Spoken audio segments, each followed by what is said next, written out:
अभी थोड़े दिन पहले don't buy laptop right now करके एक वीडियो बनाई थी और उसके अंदर हमने Lenovo लॉक कवर किया था, जो मैंने कहा था भी ओवर प्राइस है, बाद में प्राइस कम हो जाएगा। एंड उसी वीडियो में मैंने पूछा था भाई कमेंट करके बता देना हर हफ्ते 10 दिन में हम एक लैपटॉप लेके आएंगे तुम्हारी डिमांड पे जो हमारे चैनल पे रह गया है। तो MSI का कटाना से रिलेटेड मेरे को कमेंट मिला जो Ryzen 9 8000 सीरीज सीपीयू के साथ है, RTX 4050 है एंड ये लैपटॉप 99990 मतलब 1 लाख रुपए का चल रहा है आज की डेट में, जिस दिन मैं वीडियो बना रहा हूँ। बाद में हो सकता है कम हो जाए एंड ये बेस्ट टाइम है वीडियोस बनाने का, बट खरीदने का बेस्ट टाइम नहीं है। मैंने पहले भी कहा था, अब भी कह रहा हूं। और ये लैपटॉप भी भाई क्यों, क्या सेंस बनाता है, मतलब कोई सेंस नहीं। आपने टाइटल में देख लिया होगा इस लैपटॉप के अंदर काफी सारे ड्रॉबैक्स है जो इसके प्राइस को बिल्कुल जस्टिफाई नहीं करते। सब कुछ डिटेल में कवर करूंगा। एंड यस, बाद में किस प्राइस पे अगर ये होगा तब लेना चाहिए, बिकॉज डिवाइस कोई भी बेकार नहीं होती, बस डिपेंड करता है उसका प्राइस कितना है। तो वो भी हम बात करेंगे एंड कंपेटिटिव लैपटॉप से भी कंपेयर करेंगे, तो पूरी वीडियो देखना। एंड भाई डब्बा नहीं खोलने वाले, यहाँ पे कुछ ऐसा लैपटॉप हमारे को मिल जाएगा टिपिकल कटाना वाली लुक, और साथ में 200 वॉट का अडाप्टर मिलता है इसके डब्बे में से। और भाई पूरा पॉलीकार्बोनेट बिल्ड में है लैपटॉप। एंड ये कटाना A17 है, तो 17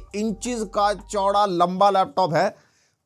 इनको टीवी घोषित क्यों नहीं कर देते। एंड यहाँ पे हमारे को पूरा लैपटॉप पॉलीकार्बोनेट बिल्ड में मिलता है। एक हाथ से लिड आराम से ओपन हो जाती है। टॉप लिड भाई अच्छी खासी फिंगरप्रिंट मैग्नेट है, यहाँ पे अच्छे खासे फिंगरप्रिंट्स वगैरह आ जाते हैं। MSI की एनग्रेव्ड टाइप की ब्रांडिंग हो रखी है, लाइंस वाइंस बन रखी है। टॉप लिड फ्लेक्स हमारे को भाई मिलता है इसके अंदर, और यहाँ पे अगर आप कीबोर्ड फ्लेक्स देखोगे तो वो इतना ज्यादा नहीं है। एंड पीछे से लैपटॉप हमारे को टिपिकल सेम MSI वाली जैसी लुक होती है ना, उसके साथ मिलता है। एंड यहाँ पे हमारे को स्क्रीन बॉबल भी अच्छा खासा मिलता है। एक तो इतना बड़ा लैपटॉप है ना, तो जैसे आप थोड़ा बहुत इसको हिलाओगे या कुछ इधर उधर रखोगे तो स्क्रीन इसकी अच्छी खासी हिलती है। और भाई लैपटॉप का वेट अच्छा खासा है, 2.7 kg का सिर्फ लैपटॉप है। और अगर आप चार्जर कॉर्ड भी इंक्लूड कर लेते हो तो 3.4 kg तक चला जाता है। तो जो भी हल्के फुल्के लोग हैं ना, इनके कंधों में जान नहीं और एकदम नहीं हमें तो हल्का, तुम मत लेना भाई, इसको दिक्कत हो जाएगी बहुत। एंड ये प्राइसिंग एंड वेरिएंट्स, ये तो 4050 वाला है, इसके अंदर एक 4060 वाला भी है जो 1,21,000 का चल रहा है। एंड जो 4070 वाला है वो 1,40,000 का है। तो अभी हम उनके बारे में तो बात नहीं कर सकते, बिकॉज उनकी स्पेक्स और इसकी स्पेक्स में डिफरेंस हो सकता है, वो एक बार आप ऑनलाइन सर्च कर लेना। मैं मेनली इसी के बारे में बात करूंगा। और हाँ, अगर आप देहरादून या उत्तराखंड से और आप भी अपने लिए ऐसा लैपटॉप बाय करना चाहते हो तो आप विजिट कर सकते हो लैपटॉप स्टोर, जो आपको कैप्री ट्रेड सेंटर मिल जाएगा। यहाँ पे आपको सारी वैरायटी के लैपटॉप्स मिल जाएंगे, गेमिंग वाले, थिन एंड लाइट वाले, कन्वर्टेबल वाले। एंड अगर आपको स्पेसिफिक MSI के ही लैपटॉप्स बाय करने हैं तो आपको इनका और MSI एक्सक्लूसिव स्टोर मिल जाएगा दिलाराम चौक राजपुर रोड पे। तो वहां पे सारे MSI के लैपटॉप्स हैं और इनकी कॉन्टैक्ट डिटेल्स और लोकेशन डिस्क्रिप्शन में दे दूंगा। देहरादून उत्तराखंड से हो तो जाने से पहले कॉल व्हाट्सएप कर लेना। हम थोड़ी लैपटॉप की बात कर लेते हैं। ये लैपटॉप आता है AMD Ryzen 9 8945HS प्रोसेसर के साथ, जो अभी भी 8 कोर 16 थ्रेड वाला प्रोसेसर है। यहाँ पे 3 जनरेशन बदल चुकी है, कोर थ्रेड इनके सेम चल रहे हैं। एंड ये हमारा 4 नैनोमीटर बेस प्रोसेसर है। और अगर इसको कंपेयर करते हैं ना साइड बाय साइड लास्ट इसकी जनरेशन से या फिर 6000 सीरीज से, तो हमारा जो 8000 सीरीज है ना वो 7000 सीरीज से बल्कि कम परफॉर्म कर रहा है in terms of Cinebench R23। And 6000 series से अच्छा खासा जंप है। ये मैं Ryzen 9 के बारे में बात कर रहा हूँ। एंड जो ग्राफिक्स कार्ड है इसके अंदर वो Nvidia RTX 4050 मिल जाएगा 6GB VRAM के साथ, 105 वॉट की TGP है, जो कि सही है मतलब 4050 के हिसाब से, क्योंकि 100 110 तक ही जाता है वो। और हाँ, Ryzen AI भी अवेलेबल है, 16 टॉप्स का NPU है इसके अंदर। वैसे अगर आप वेबसाइट पे देखोगे ना तो 39 टॉप्स मेंशन्ड है, वहां पे CPU, NPU और iGPU की परफॉर्मेंस टोटली लिख रखी है, और बेसिकली वो चलता भी उसी हिसाब से है। तो अगर आप स्पेसिफिकली किसी एक चीज को देखोगे तो आप उसको ट्वीक कर भी नहीं सकते, वो चलेगी आपके टास्क के हिसाब से ही। एंड 16GB RAM मिल जाएगी DDR5 5600 मेगा ट्रांसफर पर सेकंड स्पीड के साथ डुअल चैनल में, और मैक्सिमम 64GB तक आप अपग्रेड कर सकते हो, जो MSI का कहना है। वैसे हो जाते हैं इनके लैपटॉप्स अपग्रेड, इवन सारे हो जाते हैं।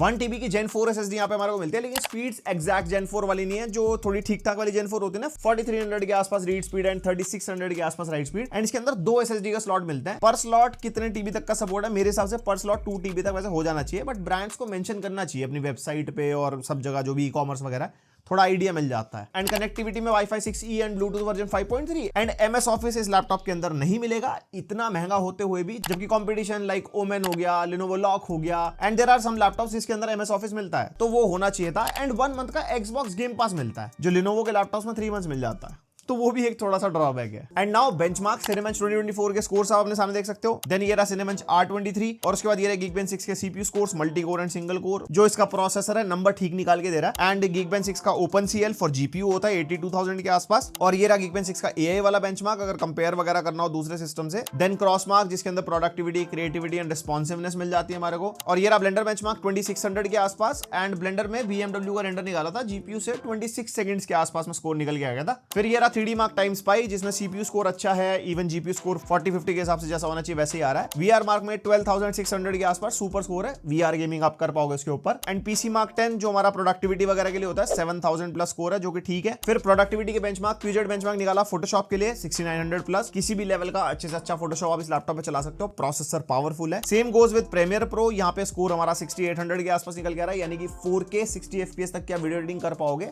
डिपेंड करता है कितनी बड़ी टाइमलाइन है, कितनी लेयर्स पे काम कर रहे हो, कितने ट्रांजिशन इफेक्ट्स तुम्हें पता होगा। यहाँ पे हमने टेस्ट करके देखा तो हमारे को कोई दिक्कत नहीं है हमारे टाइप की एडिटिंग में। एंड डाविंची में भी अच्छा 6000 प्लस का स्कोर निकल के आ गया। तो ओवरऑल परफॉर्मेंस को कंक्लूड कर लेते हैं। प्रोडक्टिविटी में कोई दिक्कत नहीं आने वाली है। यहाँ पे photo editing and video editing में मल्टीटास्किंग वगैरह करोगे कोई दिक्कत नहीं है। कोडिंग करने वाले हो, म्यूजिक प्रोडक्शन वाले सॉफ्टवेयर चलाने वाले हो, उसके अंदर तो कोई दिक्कत नहीं है। अगर बात करते हैं जीपीयू इंटेंसिव टास्क की, जीपीयू वाले आपने सारे बेंचमार्क देखे, तो यहाँ पे जो 4050 है हमारा बिगिनर लेवल से इंटरमीडिएट लेवल तक के टास्क आपके करवा सकता है। बट उसके अंदर भी बहुत सब्जेक्टिव चीजें हैं। कौन बंदा किस टाइप के प्रोजेक्ट पे काम कर रहा है। फॉर एग्जांपल कोई गेम डेवलपर है, कोई 3D मॉडलिंग आर्किटेक्चर वाला काम कर रहा है, उसमें वो कितने बड़े मॉडल्स पे काम कर रहा है। तो बहुत सारी चीजें हो सकती है। एंड यस, यहाँ पे मैं कह सकता हूँ जैसा प्रोसेसर और जीपीयू कॉम्बिनेशन है, बहुत सारे लैपटॉप सामने देख लिया होगा, और इसके अंदर भी सारे टास्क हो जाएंगे। और अगर इसी के प्रोसेसर को कंपेटिटिव लैपटॉप्स के प्रोसेसर से कंपेयर करें, जो मतलब सेम प्राइस सेगमेंट में आ जाते हैं, तो आप ये ग्राफ देख सकते हो अपने सामने वीडियो पॉज करके। तो यहाँ पे जो इंटेल के प्रोसेसर है ना, वो काफी ज्यादा बेटर मल्टी कोर के अंदर और सिंगल कोर के अंदर चले जाते हैं। बट ऑब्वियसली वो पावर ड्रॉ भी बहुत ज्यादा करते हैं। एंड उसी के लिए हमने यहाँ पे प्राइम 95 चलाया था 1 घंटे के लिए, जिसमें सीपीयू हमारा 100% लोड पे चला जाता है। जो यहाँ पे सीपीयू का जो मैक्सिमम टेंपरेचर गए वो 75 डिग्री तक गए, और जो एवरेज भी है वो 66 डिग्री का निकल गया है। एंड मैक्सिमम वोल्टेज भी अगर आप देखोगे तो 65 वॉट तक है, जहाँ पे इंटेल भाई अपना 90, 80, 100 तक चला जाता है। और क्लॉक स्पीड्स भी अगर आप देखोगे तो 5.24 गीगाहर्ट्ज तक गई, एंड एवरेज 4.36 गीगाहर्ट्ज आ गया था, यानी कि थ्रॉटलिंग का इशू नहीं है। इंटेल में थ्रॉटल होता है, तो ये पावर एफिशिएंट प्रोसेसर्स है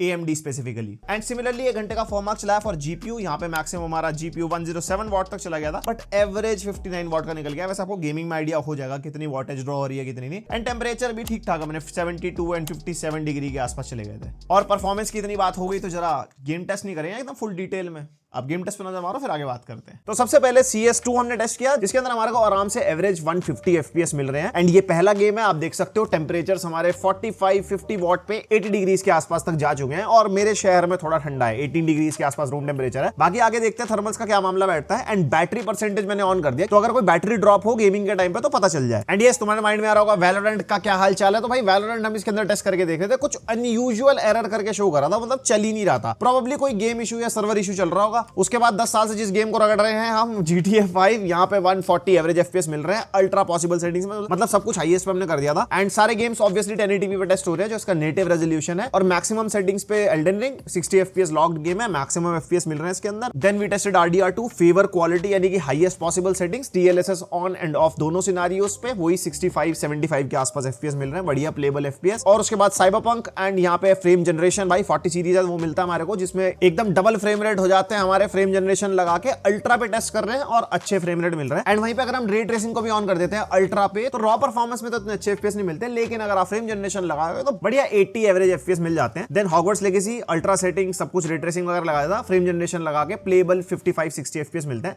रॉ परफॉर्मेंस इतनी प्लेबल नहीं है, ऑब्वियसली 40-50 है ये। Then we tested the Last of Us, and यहाँ पे अच्छे हाई सेटिंग्स पे फ्रेम रेट मिल रहे हैं, DLSS ऑफ एंड ऑन दोनों पे। उसके बाद होराइजन फॉरबिडन वेस्ट, इसके अंदर रॉ परफॉर्मेंस इज ओकेश, लेकिन फ्रेम जनरेशन लगाओगे तो बढ़िया FPS मिलता है। एंड ज्यादातर सारे गेम्स ना हम हाईएस्ट पॉसिबल सेटिंग्स पे खेलते हैं, जिससे कि आपको आइडिया हो जाए, वरना हाई पे मीडियम पे उस पे तो आप आराम से खेल ही पाओगे। देन गोस्ट ऑफ सुशीमा, ये अच्छा खासा ऑप्टिमाइज्ड गेम है, इसके अंदर बढ़िया फ्रेम रेट हमारे को मिल जाते हैं इवन ऑन रॉ परफॉर्मेंस। बाकी फ्रेम जनरेशन लगा के तो भाई ऑलमोस्ट डबल वाला मामला हो जाता है। हेलब्लेड 2 बहुत ज्यादा इंटेंसिव है, हाई सेटिंग्स पे रॉ परफॉर्मेंस इतनी अच्छी नहीं निकल पाती, बट फ्रेम जनरेशन लगा के कोई दिक्कत नहीं है। बाकी चाहो तो अगर आपको रॉ भी खेलना है तो मीडियम सेटिंग्स या लो सेटिंग्स पे खेल लो। एंड टेम्परेचर अभी भी मैनेज्ड है, AMD के CPU जिसमें होता है पावर एफिशिएंट रहते हैं, तो ऐसी कोई दिक्कत आती नहीं है। उसके बाद भाई स्पाइडरमैन 2 आ चुका है हमारा लैपटॉप्स पे, तो स्पाइडरमैन को लिस्ट में ऐड करना तो बनता था चेक करने के लिए। इनिशियली बता रहे थोड़ा अनस्टेबल है गेम, अभी पता नहीं है स्टेबल हुआ नहीं हुआ, हमने तो लेटेस्ट अपडेट में टेस्ट किया। एंड यहाँ पे वेरी हाई सेटिंग्स पे you will get payable FPS like 40-50 normally, and frame generation इसके अंदर भी मिलता है, उसके अंदर तो डबल फ्रेम रेट हमारे को मिल ही जाते हैं। एंड अगर रे ट्रेसिंग को भी वेरी हाई पे कर देते हैं तो फ्रेम जनरेशन लगा के अच्छे खासे फ्रेम रेट मिल जाते हैं, लेकिन रॉ परफॉर्मेंस इतनी अच्छी नहीं है। और एलन वेक 2 बहुत हैवी गेम है भाई, एकदम फुल GPU की जान निकालने वाला। एंड यहाँ पे हाई सेटिंग्स पे आप आराम से खेल पाओगे फ्रेम जनरेशन लगा के। रे ट्रेसिंग गेमिंग जैसी अल्ट्रा पे करते हैं तो भैया लैपटॉप कहता है सॉरी हमसे नहीं हो पाएगा,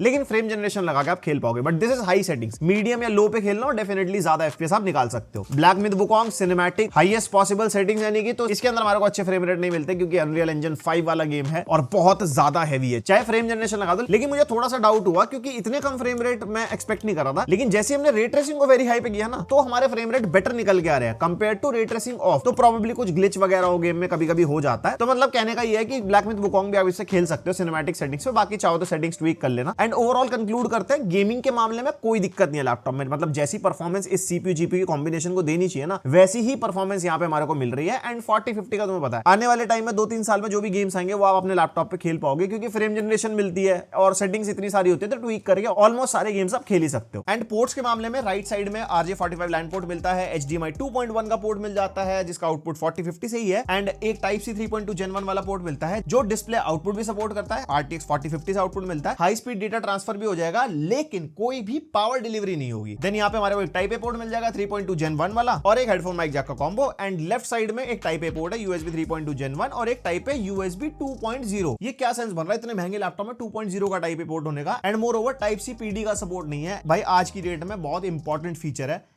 ड्रॉबैक। और हाँ लेटेस्ट लैपटॉप है मक्स स्विच मिलता है इसके अंदर MSI सेंटर सॉफ्टवेयर में जाके, जिसको आप चेंज कर सकते हो। डिस्क्रीट वाले में बेटर परफॉर्मेंस जिसमें डिस्प्ले आउटपुट 4050 से हो जाएगा, एंड हाइब्रिड वाले में iGPU से जिससे हमारे को ज्यादा बेटर बैटरी बैकअप मिलता है। पता होगा मक्स स्विच का काम ही होता है। और 17 इंच का भाई लैपटॉप है तो यहाँ पे कीबोर्ड हमारे को फुल साइज मिलता है, लेकिन अगर आप देखोगे ना लेफ्ट राइट में स्पेस काफी ज्यादा छोड़ रखी है जिसकी वजह से नम पैड की कीज काफी छोटी हैं जो बड़ी हो सकती थी, काफी काम आती है लोगों के। एंड ये हमारा 4 जोन RGB गेमिंग कीबोर्ड है जिसको आप कस्टमाइज कर पाओगे MSI सेंटर सॉफ्टवेयर में जाके, एंड RGB अच्छी खासी है, मतलब अंधेरे अंधेरे में आप देखोगे बढ़िया फील आती है। एंड कीबोर्ड की टाइपिंग फील भी बढ़िया है, जैसे गेमिंग कीबोर्ड है टैक्टाइल फील होता है। 1.7 mm का की ट्रैवल यहाँ पे मिल जाएगा हमारे को, एंड गेमिंग वाली लुक के लिए WASD हमारा हाईलाइटेड है। और कीबोर्ड के आसपास देखोगे ना तो यहाँ पे बढ़िया डिजाइन मिलता है पावर की के आसपास, एंड यहाँ पे स्पेस बार के नीचे भी, एंड एरो कीज पे भी शॉर्टकट्स वगैरह हमारे को मिलते हैं और गेमिंग वाली वाइब है। लेकिन वहीं पे जो ड्रॉबैक है इतने बड़े लैपटॉप में ट्रैक पैड इतना सा, अरे इतना सा ट्रैक पैड कौन देता है भाई, और यूज करने में वो पता लगता है कि यार एक बड़ा ट्रैक पैड एक बार चलाने की आदत हो जाए ना फिर छोटे में लगता है मजा नहीं आ रहा। वैसे फुली क्लिकेबल वाला है, स्मूथ है चलने में, वैसी कोई दिक्कत नहीं है, मल्टी जेस्चर वगैरह को सपोर्ट करता है, लेकिन साइज छोटा है ट्रैक पैड का। और फिर एक और ड्रॉबैक आ जाता है लैपटॉप का भाई, इसकी डिस्प्ले 17 इंचेस की डिस्प्ले यहाँ पे हमारे को मिलती है, full HD 1080p display, IPS level, refresh rate 144 hertz का है, लेकिन कलर गैमेट बेसिक। यहाँ पे हमारी टेस्टिंग में 67% sRGB निकल के आई, 47% NTSC, 50% Adobe RGB and 49% P3। वैसे एक चीज का डिस्क्लेमर दे दूं, जो हायर वेरिएंट्स है 4060 4070 वाले प्रोबेबली उनके अंदर बढ़िया डिस्प्ले हो सकती है, तो एक बार आप चेकआउट कर लेना अगर मान लो बड़ा वेरिएंट खरीदने का मन बनता है, बाद में जब सस्ता हो, अभी नहीं। एंड जो पीक ब्राइटनेस गई भाई वो 250 निट्स के आसपास की गई, एंड डिस्प्ले सच में एवरेज फील होती है। 1 लाख के लैपटॉप में ऐसी डिस्प्ले एक्सेप्टेबल ही नहीं है भाई, और साथ में कोई HDR का सपोर्ट नहीं है, कोई सर्टिफिकेशन नहीं है, डॉल्बी विजन वगैरह कुछ नहीं, जस्ट बेसिक डिस्प्ले जो हमारे को मतलब 50-60 हजार 70 हजार के लैपटॉप से शुरू हो जाती है ना गेमिंग में, वही वाले डिस्प्ले डाल रखी है इसके अंदर। और डिस्प्ले का एक्सपीरियंस बता दूं, जैसे आप कंटेंट वगैरह देखोगे, आप नॉर्मली रूम में बैठ के देख रहे हो, कोई ऐसा दिक्कत फील नहीं होगी। आप गेम वगैरह खेल रहे हो तो भी कोई दिक्कत फील नहीं होती, लेकिन वही बात आती है ना जब कलर एक्यूरेट टास्क करता है बंदा, गेमिंग लैपटॉप लेगा तो लोग आजकल एडिटिंग वगैरह भी करते हैं, कलर ग्रेडिंग वगैरह करते हैं, तो वहां पे आपको फिर एक्सटर्नल मॉनिटर लेना पड़ेगा बिकॉज इसके कलर्स एक्यूरेट नहीं है। और एक प्रो टिप आपके लिए, अगर आपको जानना है कि एक बेसिक डिस्प्ले और बढ़िया कलर गैमेट वाली डिस्प्ले में डिफरेंस क्या होता है, तो किसी ऑफलाइन स्टोर में जाओ, 2 लैपटॉप साइड बाय साइड रखो और देखो, फिर मेरी बात ज्यादा समझ में आएगी। एंड ये इसका वेबकैम टेस्ट है, 1080p 30 fps का वेबकैम मिलता है, अच्छा हुआ 720p नहीं डाला। और क्वालिटी आप देख सकते हो, यहाँ पे एक्सपोजर कंट्रोल इतना अच्छा नहीं है बट वैसे ओवरऑल ठीक मैनेज कर पा रहा है। एंड क्वालिटी तो आप यू बी द जज, कमेंट करके बताओगे तुम बढ़िया सी, कर दिया करो कमेंट यार। एंड इसके वेबकैम के साथ हमारे को विंडोज स्टूडियो इफेक्ट्स मिल जाते हैं जिसके अंदर automatic framing, eye contact and background effects भी मिलते हैं।